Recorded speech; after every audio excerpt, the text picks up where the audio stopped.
Hi, welcome back to Postcards from the Hedge. It's been quite a few weeks since I did my last post. I have made a few little videos in the meantime about dead nettles, and I wanted to talk today about nettles and things that look like nettles. So I'll start off with stinging nettles.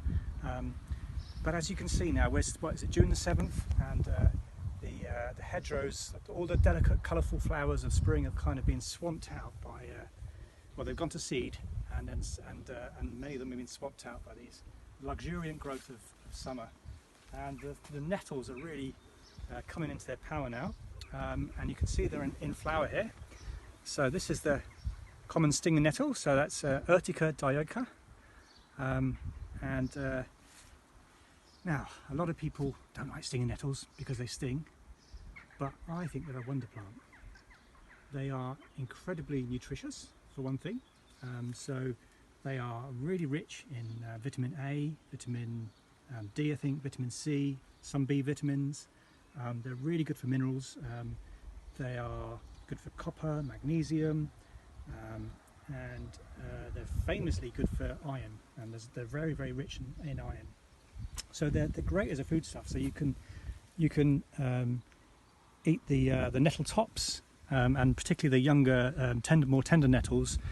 You can steam them like spinach and have them in a pancake with mushrooms or something like that. Really tasty.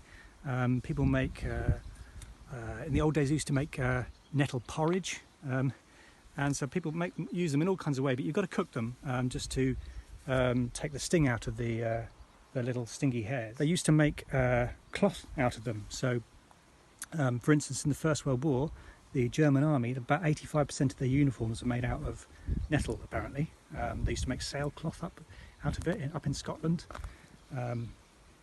It's gone out of fashion now, but people, the bushcraft people, really love the stems for making cordage. So you can break these up and then knot some cordage or rope out of the stems.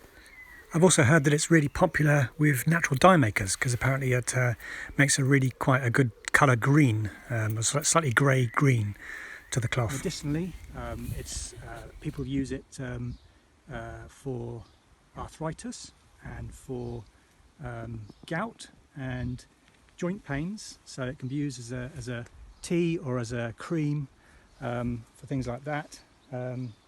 In fact, even for sciatica, some people even apply the stingers straight onto the actual bit that hurts, because there's something in the stinging hairs that is apparently takes away pain. So because it's so rich in iron, it's also used as a remedy for anemia. So that's another of its amazing uses. What a wonder plant, really. But there's quite a few other plants that look very similar to it that for some reason, and I don't know why, they're not in the same genus. So this is in the Urtica genus, and then lots of the dead nettles, which look almost identical, are either lamiastrums or lamiums. I've got a few little videos of those, so I'll stitch those onto this video and we'll look at the difference between them. There's a lovely little patch here of yellow archangel. So now yellow archangel is often confused with stinging nettle, and as you can see, it often grows right alongside it. So here's some stinging nettle, and here's some yellow archangel, or Lamiastrum galeobdulum is its Latin name. Now, yellow archangel is edible, and you can eat the tops of it apparently. But white dead nettle is generally preferred as a foodstuff. So white dead nettle has got very high amounts of vitamin A in it, and it's quite rich in different minerals, and vitamin C, and it also has a lot of medicinal uses as well, as does yellow archangel, I think. I know that white dead nettle is often used in tonics for various different things, including to help with menstrual cramps and to help reduce menstrual blood flow. Also externally, it can be used in a poultice to stem sort of bleeding and cuts and things like that.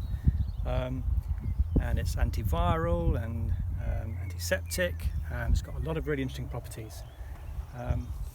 I've also heard of yellow archangel used in lotions for eczema and piles as well.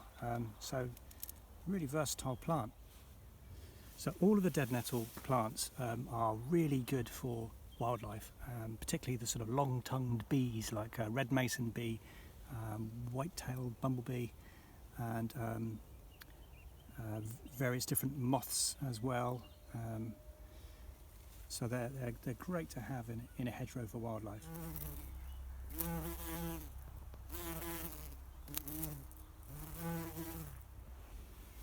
So that's yellow archangel, and that's stinging nettle.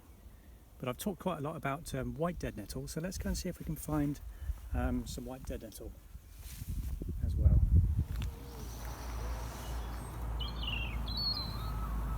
So here's a lovely patch of white dead nettle, or Lamium alba, and as you can see, I'm touching these without any fear because there are absolutely no stinging hairs on the underside of these leaves at all,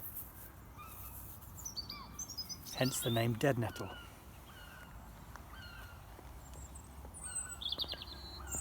And here we can see how often white dead nettle actually will grow in amongst stinging nettle, and some people say that that's a little ecological a survival tactic, so that because a lot of animals won't munch on the stinging nettle, but they would munch on the white dead nettle. But obviously they can't. A lot of people and a lot of animals can't tell the difference, so they tend to get left alone. But so this is stinging nettle, and as we can see, the stems tend to be more brown, whereas the stems of the white dead nettle here are more green, and they're actually quite square as well, really quite square shaped. Stinging nettle does have flat edges, flat surfaces to the stem, but it's not so square. You can grab stinging nettle if you hold it firmly, then you don't tend to get stung. But if you sort of brush up against it, that's when the hairs jab into your skin there and give you the sting. So careful of that.